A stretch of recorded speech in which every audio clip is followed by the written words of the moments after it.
বাংলাদেশে 92% ডায়াবেটিস রোগী কোনোভাবে তাদের ডায়াবেটিস নিয়ন্ত্রণ করতে পারছে না, এটা খবর। একটা প্রশ্ন আমি অডিয়েন্সের কাছে ছুড়ে যেতে চাই, আপনি একটি প্রাণীর নাম বলতে পারবেন যে প্রাণীর বাচ্চারা ওয়েট করে যে আম্মু তাড়াতাড়ি রান্না করো, ক্ষুধা লাগছে? ওষুধ ছাড়াই, প্রচলিত ওষুধ এবং চিকিৎসা ছাড়াই টাইপ 2 ডায়াবেটিস কি নিয়ন্ত্রণ সম্ভব? মানুষ যিনি সুস্থ হতে থাকতে চান, দীর্ঘজীবী হতে চান, ডাক্তারের কাছে কম যেতে চান, তাকে প্রতিদিন অবশ্যই কিছু স্প্রাউটেড ফুড খেতে হবে। প্রিয় দর্শক, শুরু করছি নিউজ 24 এর নিয়মিত আয়োজন হেলথ অ্যান্ড ফিটনেস।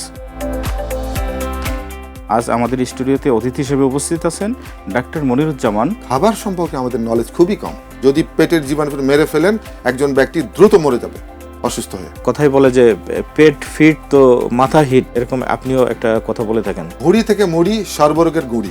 রিয়েলি যদি সুস্থ থাকতে চান, তার পুরো মনোযোগ দিতে হবে পেটে। ওজন কমানোর জন্য আমাদের দুটো টিপস ফলো করতে হবে।